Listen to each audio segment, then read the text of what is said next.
Size bir kardeş tövsiyesi. Bundan qabaq ben gelmeden önce burada büyük emeklerin olduğunu gördüm. Allah razı olsun emeği geçen herkesten. İftar verenlerden, həmçinin burada kardeşlere fayda vermeye çalışanlardan, bizim Resant kardeşti, İlkin kardeşti, Ramin Abilovdu, Orhan kardeşti ve başkaları da azlar ki devamlı şekilde gelip nəsihət edir, tövsiye edir, kardeşlerle hakkı paylaştılar. Hamısına minnetdaram, teşekkürümü bildirirəm. Neyi hatırlatmak istəyirəm? Bugün İslam ümmeti olarak bizden əysilən şeylerden biri veya da itirdiğimiz şeylerden biri empati meselesidir. Empati, müsibete uğramış insanların özünü onun yerine koymaktır.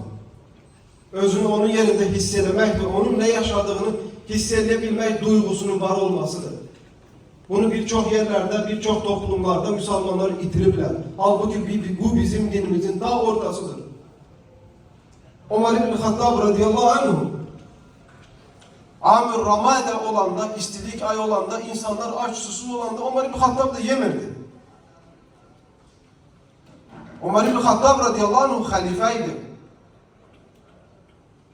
Ve gelirlerdi yanına, gedirlerdi yanına, soruşurlardı.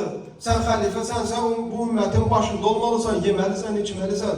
Ömer ibn Hattab radıyallahu anh derdi ki, benim dostlarım, kardeşlerim acı olan zaman ben nece yiyebilirim? Ben nece yiyebilirim? Bunun adı empatidir. Resulullah sallallahu aleyhi ve sellem bir kadın danışanda sözünü kutarına kimi sözünü kesmezdi. Çünkü yaşlı kadınların sözünü kesende kalplerinin kırıldığını bilirdi. Empati gösterirdi. Bugün bizim yumuşaklığa, empati göstermemize çok ihtiyacımız var kardeşler. Bu sıfatla, sıfatlanmaya, bu hisletilmeye çalışmalıyız. Hiçbir uşağı olmayan kadına hiç vaxt demeyin ki, sen niye sonsuzsun? Atasının anasını itirmiş bir uşağı deme, ata-anan sen nece öldü? Körpe uşağı itirmiş bir valideyne sen deme, sen evladın nece oldu ki öldü? Yarasını təzəleme. Kanser xəstəliyindən bir kız uşağı başına barik gelip xəstəxanaya getirmiş. Xəstəxanada dolaşarken başından barik düşüp, saçını tökülmüş halde görüp gençler ona gülürler, ele salırlar. Körpe kız balıcı, yani kız uşağı 10 yaşında çöldürür der ki, mənə niye gülürsün zaten? Ben saçımı elimle yolladım ki, xəstəliyi ben bugünü sağladım. Gedirler baxırlar bir yerde, 10 yaşında bir uşaq qəbirstanlıqda anasının qəbrinin üstü uzanı bağlayır. Ne dese yaxşıdır? Niye ağlasa yaxşıdır kardeşler? Ne deyir anasına? Deyir ey ana, her gün məktəbə gedirəm. Müəllim, məktəbin müəllimi mənə deyir ki, sen ne natəmiz uşaqsan, paltarın büzük, kirli pasaqlı uşaqsan, sen anan ölüb səni bugün də göndərir. Düşün.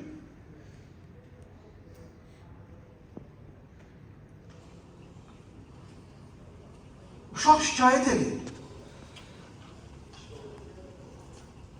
Ve der ki gider, anasını der gider, müəllimle danış. Bazı sözler kardeşler insanı öldürür. Bazı sözler insanda şafa olunmayan bir yara bırakır, bir çizgi bırakır. Bir insan hakkında bir söz demeden qabaq düşünmek lazımdır. Bir hadiseyle ilgili fikir bildirmekten önce düşünmek lazımdır. Özümü o insanların yerine koymak lazımdır. Daha düne Ramazan'ın 17'si birçoklarımız oturup ailemizde sahur yerken Allah'ın laneti üzerine olan Siyonistler ölümden kaçıp çadırlara sığınanları sabah kim bombardıman ile 500-600 adamı kanlı kaldan elediler.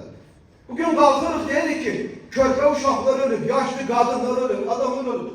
Kalkıp bazı Müslümanlar der ki Birinci onlar başlattı, birinci bunlar başlattı. Ya bizim derdimiz kim başlattı mı? Bizim derdimiz uşaq ölmesin. Bizim derdimiz kimsenin yeryüzünde hakkı yoktu bir uşaq öldürsün. Bir kadın ölmesin.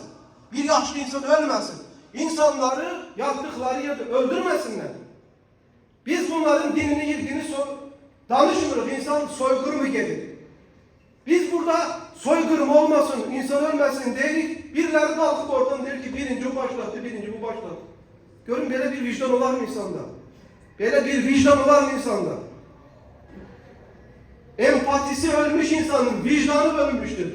Kimliği ölmüştür, menliği ölmüştür. Allah Teala'nın rahmeti diri kalplerdendir arkadaşlar. Allah Teala bakın Muhammed sallallahu aleyhi ve sellem ne diyor? وَمَا أَرْسَلْنَاكَ اِلَّا رَحْمَةً لِلْعَالَمِينَ Biz seni alemlere rahmet olarak gönderdik. Rahmet olarak. Peygamber sallallahu aleyhi ve sellem uşakları görende nece rahmetliydi. Heyvan bir tane eşeğin yüzüne vuran bir kişiyi görür, gelir elinden tutur. Der sen ne yersen? Sen niye bunun yüzüne vurursan? Niye hayvanın yüzünü çirkilendirirsen?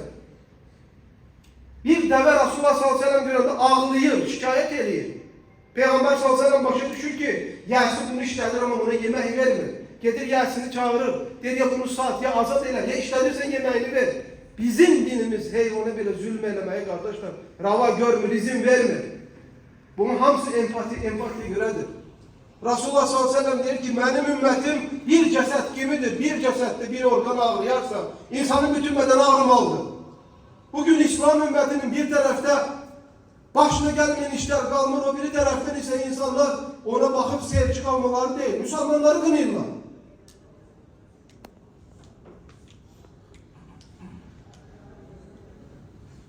Onun için çalışın kardeşler.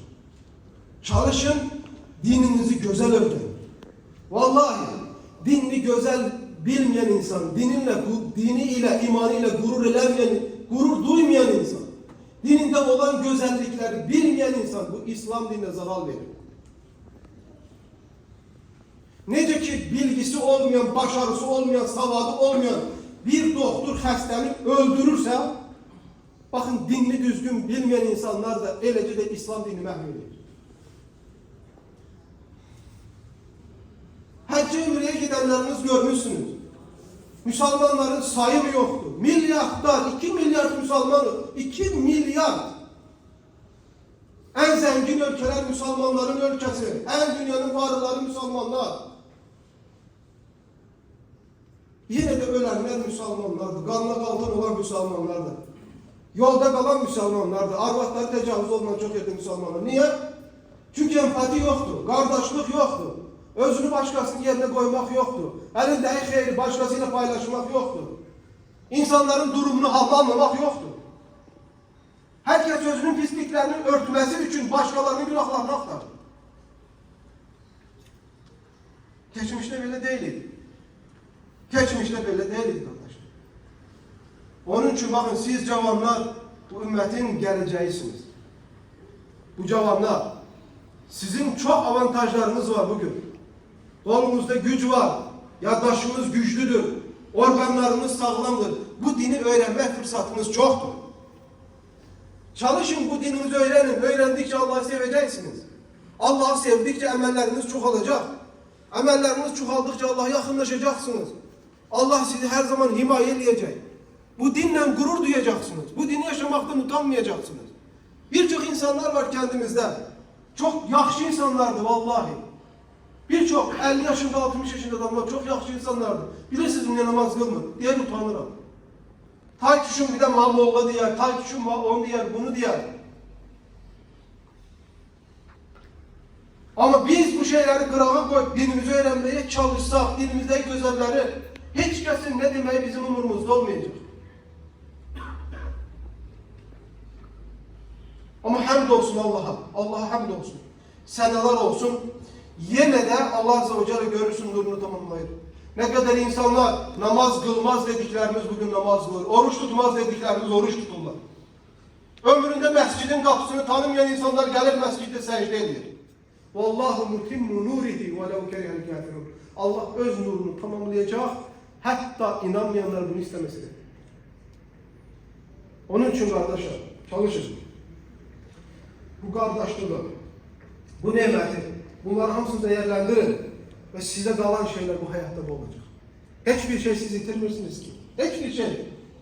İslam dini size demir ki sen sevdiğin yemekleri yeme. İslam dini size demir dostlarıyla gidip halallaşmış yerlerde gezme. Hiçbir şey yitirmirsen. Tam tersine.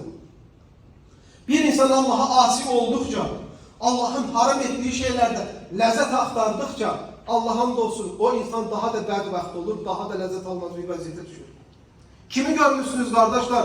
Narkotikle, rakı kimi mutlu ola, hoşbəxt ola. Kimi görmüşsünüz içkiyle mutlu ola. Kimi görmüşsünüz fahişelerle mutlu ola. Kimi görmüşsünüz özünden büyüklere hörmezsizlikle mutlu ola. Hayır, bunların hamısı keçici eğlencedir, bunun sonu yoktur. İnsanlar var ki Allah'ın haramlarını tapdaladığı zaman büyük musibetlerle karşılaşırlar. Ne kadar adam var, sevdiği insanı içenden sonra incidir. Ne kadar insanlar var, içtikten sonra gelir, gaza töredir, canına kıyır, özünü öldürür. Ne kadar. Ona göre hoşbəxtlik, gerçek huzur kardeşler Allah'ı tanımaktadır. Vallahi değil. Vallahi Allah'a and içmem. Çünkü bizim özümüzde cahillikte yaşamışız. İslam'da yaşamışız. Cahillikte de hayatına gösterirdi. İman eləyəndən sonra da, Allah'ı sevenden sonra da hayat necə dəyişir biz buna şahit olmuşuz arkadaşlar. Hamımız bu hayatı geçmiş. Onun için size sonuncu tövsiyem bu meclisimizde. Barakallahu fikum. Çalışın, dostlarınıza rəhimli davranın. Yanlış edən, asili edən, günahkar, onlar itip tapdalamayın, gözden salmayın. Onlar şantaj eləməyin, onlar niyetlerini onun yanında ortaya çıkardığı gözden salmayın. Siz Allah'ı tanıyandan sonra biter onun elinden tutup tanıdığınız Allah'la tanış etmeye çalışın. Siz de kazanın, o da kazansın.